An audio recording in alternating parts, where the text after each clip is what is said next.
अस्सलाम वालेकुम my YouTube family, welcome to my channel Asha's cook in vlog में। उम्मीद करती हूँ आप सब अल्लाह ताला के फजल करम से ठीक ठाक होंगे और मैं भी ठीक हूँ। आज मैं आपको लेके गई हूँ दोबारा से खेत में और मैंने कहा आज फ्रेश सब्ज़ी मैंने तोड़नी थी। और ये देखिए यहाँ पे मैं आपको दिखा रही हूँ, ये मूलियाँ लगी हुई थी और मैं ये ना मूलियों को तोड़ रही थी। ये देखिए इतनी फ्रेश और इतनी मज़ेदार ऑर्गेनिक चीज़ तो फिर आपको पता है क्या ज़बरदस्त होती है। तो मैंने कहा सैलेड के लिए ना मैं 2 मूलियों को लेके जाऊँगी और बाकी छोटी-छोटी सब्ज़ी लगी हुई थी। ये सारी सब्ज़ी मैंने जो सी है ना तोड़ी है आज, क्योंकि मेरे हस्बैंड की फ़रमाइश थी कि तुम ना मिक्स जो सब्ज़ी है वो बना लो और साथ में मकई की रोटी होनी चाहिए, तो इसलिए। तो अब जनाब मैं आपको दिखाऊंगी मेरा एक जो पार्सल आया हुआ था और बहुत इंतज़ार था मुझे इस पार्सल का और वो पहुंच गया था। मैंने मंगवाया था एक ड्रेस ज़लबरी ब्रांड से। मैं वैसे पहले भी मैंने उनसे परचेजिंग की हुई है, मैं मंगवाती रहती हूँ। तो मैंने कहा चले मैं आज आपके साथ शेयर करती हूँ जो सॉलिड आजकल चले हुए हैं कपड़े, उस टाइप का ये सूट था 3 पीस और इसके साथ जो उनसे है सिल्क दुपट्टा था, प्योर सिल्क थी बहुत अच्छी वाली। और ये था इसका पैच जो स्लीव्स पे लगना था और ये थी इसकी शर्ट में बहुत ज़्यादा कढ़ाई वाले मुझे इतने अच्छे नहीं लगते, इसलिए ना ये मैंने लाइट सी कढ़ाई दूर दूर कढ़ाई थी और जो नीचे था वो ना बॉर्डर पे दामन पे कट वर्क लगेगा इसका बना हुआ था। वो ज़ाहिर है बनवाना पड़ेगा, जो जो स्टिच करेंगे वो खुद ही बना देंगे। और टेक्सचर था ये इसकी शर्ट में और ये इसका सिल्क दुपट्टा था और ये मुझे ना 6000 में मिला है विद डिलीवरी। उनकी डिलीवरी फ्री थी ना सूट के ऊपर। तो मैं ये जो भी परचेजिंग करती हूँ वो मैं आपसे ना शेयर करती रहती हूँ। तो यहाँ पे मैंने अपने जो टीवी लाउंज है हमारा, वहाँ के जो सोफ़े थे ना मुझे उसके लिए कवर की ज़रूरत थी, क्योंकि बच्चे आपको पता है कि टीवी लॉन्च में सारे बैठते हैं, सारा कुछ करते हैं, कभी कुछ लगा देते थे, कभी कुछ गंदा कर देते थे। तो इस वजह से ना मैं ढूंढ रही थी तो कोई अच्छा सा हमें कवर नहीं मिल रहा था। तो ये क्विल्टिंग कवर टाइप होता है, तो ये हमें अच्छा लगा। हमने कहा चले हम इसको यूज़ करते हैं, देखते हैं ये कैसा एक्सपीरियंस इसके साथ हमारा रहता है। तो ये आपको पिंक नज़र आ रहा है, ये पिंक नहीं है, मरून सा कलर है इसका। ये पिंक बिल्कुल भी नहीं है। पता नहीं क्यों ये वीडियो में पिंक शो हो रहा है, क्योंकि जो हमारी वॉल है ना उस पे जो हमने वॉलपेपर लगवाया हुआ है वो गोल्डन एंड मरून कलर का है। तो हमने उसी के साथ ना मैच करके अपने सोफ़े का कवर लिया था कि ये जो उस वॉल है ना उसके साथ ये बिल्कुल मैच हो जाएगा। ये मैं आपको दिखा भी रही हूँ सामने, ये देखें ये भी पिंक ही नज़र आ रही है लेकिन ये पिंक नहीं है। तो लेकिन मुझे तो बहुत पसंद आया और ये 4500 का हमें मिला था।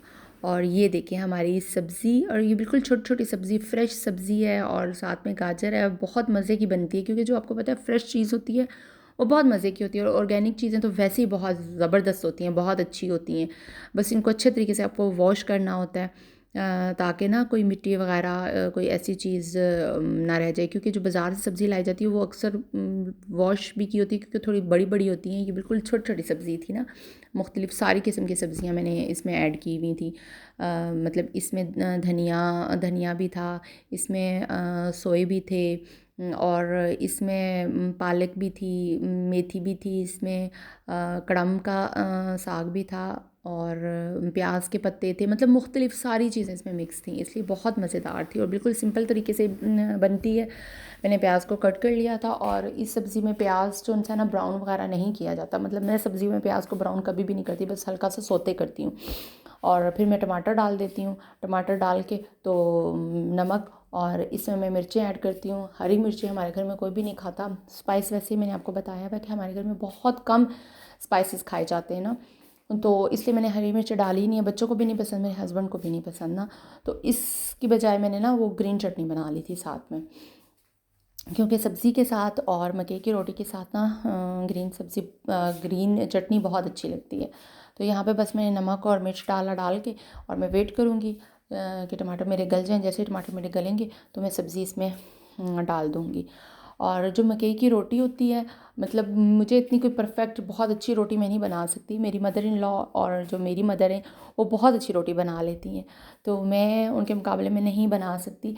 लेकिन ये है कि मैं गुजारा चला लेती हूँ, अपने हस्बैंड की फरमाइश को मैं पूरा कर लेती हूँ कि ना होने से कुछ होना बेहतर होता है, तो वो मैं कर लेती हूँ। इसका जो आटा होता है ना वो भी गूंदना जो जैसे आम आटा होता है ऐसे नहीं गूंदा जाता, तो वो भी थोड़ा ट्रिकी होता है, वो भी आपको थोड़ा सा देखना पड़ता है। तो क्योंकि मेरे हस्बैंड को अच्छी लगती हैं, तो मैं पहले इतना नहीं, क्योंकि बच्चे जब छोटे होते हैं तो ज़्यादा मुश्किल होता है कि आप जो है ना ऐसे कम करने की कोशिश करती हूँ जल्दी जल्दी हो जाए। तो अब ये चीज़ होती है कि अब मेरे पास टाइम भी होता है तो अब मैं कोशिश करती हूँ कि मैं बनाया करूँ ना, वीक में एक दफ़ा मैं ज़रूर बनाती हूँ अपने हस्बैंड के लिए। इनको बहुत पसंद है। जब मेरी मदर इन लॉ इधर होती हैं तो फिर तो हमारे घर मतलब एक दिन छोड़ के दूसरे दिन ज़रूर मकई की रोटी पकती है, क्योंकि उनको बहुत पसंद है, वो बहुत खाती हैं मकई की रोटी। तो फिर हमारे घर में ज़रूर बनती है। तो फिर मेरे हस्बैंड भी बहुत खुश रहते हैं कि भाई अब मकई की रोटी जो थी ना साग के साथ बनेगी। और ये देखें मेरा साग भी कुक हो चुका था और बहुत ज़बरदस्त था। बच्चों ने भी बहुत शौक़ से खाया और हस्बैंड ने भी। और यहाँ पे ना मैंने बनाई थी जो रोटी रोटी पका के ना, तो साथ में ना इसको अलग से जो सा ना सेकना भी पड़ता है। ये सारी उस पे नहीं जो तवा होता है ना उस पे जो से ना सारी जो सी नहीं सेकी जाती। तो ये मैं आपको साथ साथ दिखाती भी जाऊंगी कि मैं जो सा ना कैसे मैं दूसरे चूल्हे के ऊपर रिंग रखती हूँ। ये रिंग रख के ना, तो जब यहाँ पे काफ़ी हद तक कुक हो जाती है तो फिर मैं इसके ऊपर रखती हूँ। ये देखें इसका कलर कितना ज़बरदस्त आया है। तो ये इस तरह ना बहुत ज़बरदस्त कुक हो जाती है। ये रोटी बहुत बहुत मज़े की होती है। और साथ में ग्रीन चटनी बनाई हुई थी मैंने, और मकई की रोटी थी, साग थी। आज टोटली देसी देसी खाना था टोटली देसी खाना था। अपने गांव की याद को मैंने ताज़ा किया हुआ था। तो उम्मीद करती हूँ मेरा व्लॉग आपको बहुत अच्छा लगा होगा। अच्छा लगा है तो लाइक कर दें, सब्सक्राइब कर दें, शेयर कर दें। इंशाल्लाह ताला आपसे ना मैं मेरी एक नए और ज़बरदस्त किस्म की व्लॉग में आपसे मुलाकात होगी। और उस वक़्त तक के लिए मेरी तरफ़ से अल्लाह हाफ़िज़।